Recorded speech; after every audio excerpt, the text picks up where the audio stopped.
Hi, Founder fans, Jason here, and today we are continuing our discussion with delegates to the First Continental Congress by moving over to Maryland.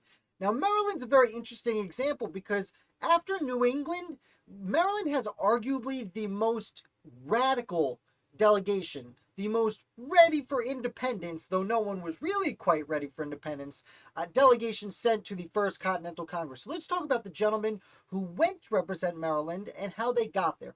First of all, Robert Goldsborough, who has no known image, so I'm not popping that up here. He also was from a very wealthy family, had gone to London to study the law, came back, practiced briefly in London before coming back to Maryland, spent a great deal of time in the Maryland Assembly. Now, he was fairly radical, though, interestingly enough, Goldsborough, he was sent to the First Continental Congress and does appear to have attended briefly, but he leaves before things are over, and it's only 6 weeks, so he's only there really quick. Goldsborough is kind of best known for supposed to having been at a bunch of events. He should have signed this the Continental Association that results from the First Continental Congress, the Articles of Confederation, and the United States Constitution. But he ends up not going to any of those things for long enough to actually help. So Robert Goldsborough is best known for being that guy who just kind of missed everything important. Now, after him is Samuel Chase. Now, we do have an image of Samuel Chase. He's sitting in a justice chair. Samuel Chase would be a monstrously important American revolutionary. Now, all the way back in the early 1760s, he was already being outspoken for much of what England was doing. Samuel Chase is arguably the most radical person outside of Boston, maybe Christopher Gadsden, that goes to the First Continental Congress. He was known as kind of a loudmouth and being vulgar and abrasive. The elites at the time, earlier on, even leading up to the Stamp Act Congress, he was very much against the Stamp Act itself. And there was a society, he got kicked out of a debating club for being too vulgar. He was publicly debated with some of the more established leaders of Maryland, again, back during the 1760s regarding the Stamp Act, who really didn't seem to care for him at all. They called him a rabble, a mob, raising mobs to commit violence. And what's interesting is, by the time the First Continental Congress is called, Maryland has a Sons of Liberty organization that was established primarily by Samuel Chase, also by William Paca. We're going to get to him in a second. But Samuel Chase was the leader of the Sons of Liberty, who were known for being a little bit violent from time to time. Chase does sign the Continental Association. He would go on and sign the Declaration of Independence. He would run into a little trouble thereafter from basically profiteering off the war. Eventually, though, Samuel Chase ends up being appointed as a Chief Justice of the United States Supreme Court decades down the line, and is the first Justice of the Supreme Court to be impeached. I called him a Chief Justice. He was not a Chief Justice. He was an Associate Justice of the Supreme Court, a great foe of Thomas Jefferson. Samuel Chase comes from a fairly wealthy family, but really goes on to being a really extraordinarily important American founder. Now, I just mentioned this name, William Paca. William Paca, or Paca, not entirely sure how it's supposed to be said, he was a great friend of Samuel Chase. They were both young men. 4 of the 5 delegates chosen from Maryland were in their early 40s and had grown up in as lawyers together in Delaware. They were all lawyers that Delaware sent. They had all been, throughout the 1760s, in the House of Representatives for the colony for a while. Paca for over a decade. Again, he worked with Samuel Chase to set up the Sons of Liberty. He ends up being important in the Committee of Correspondence.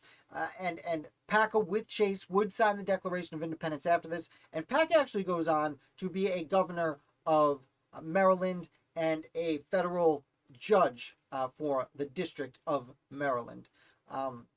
Now, we're going to move on here to Thomas Johnson. Thomas Johnson, another person who would go on to be a justice on the United States Supreme Court about the same time as Samuel Chase. Now, Johnson himself, he was also very radical at this point. He was already serving on the local Committee of Correspondence by the time they go to the First Continental Congress. He was associated with the Sons of Liberty, though he wasn't quite as down in the weeds. He was more of a John Hancock and not so much a Sam Adams. Samuel Chase would be more of a Sam Adams in this scenario. Thomas Johnson, however, he was not only a leader, he would not sign the Declaration of Independence because he was called back home to help write Maryland's first constitution. He would also write the essentially Bill of Rights for Maryland, and he would go on to be Maryland's first governor after independence was declared. So just carrying the weight of his particular position in Maryland at the onset of the Revolution. And finally, we're going to go to this last name, Matthew Tilghman.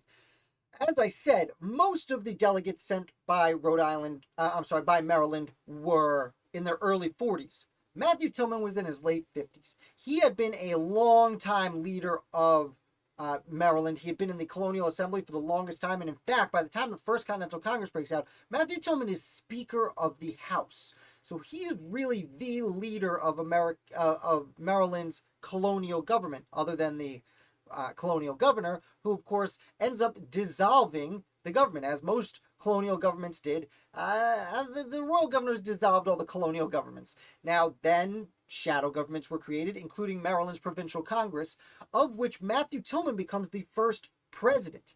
And in fact, that kind of makes him de facto governor. He is essentially running the revolutionary state of Maryland when the war breaks out. That, of course, is after this First Continental Congress, but he is Speaker of Maryland's House when he goes to the First Continental Congress. He's the oldest person there, has the most experience, and himself is pretty radicalized, having been right at the heart of the government. He, in a weird way, if Thomas Johnson is the John Hancock of Maryland, and Samuel Chase is the Sam Adams of Maryland, Matthew Tilghman is the Dr. Joseph Warren of Maryland. He runs the show. He takes over the Committee of Safety, he takes over the Committee of Correspondence, he takes over the Revolutionary Government. He's going to Philadelphia to meet with the other delegates. He signs the Continental Association. And I will note, the Tillman family is one of the wealthiest families of Maryland. In fact, his brother ends up becoming a loyalist. As I often say, the American Revolution was a civil war. Tillman's brother becomes a loyalist and does not join the revolution. However, that brother's son, Tench Tilghman, Matthew's nephew, becomes one of the aides de camp to General George Washington. And in fact, his nephew later on would be the person to ride from Yorktown to Philadelphia to tell the Continental Congress, hey, we won the war. So that just shed some light on the aura the Tilghman family had over Maryland and the notoriety they had showing up in Philadelphia. It's very interesting.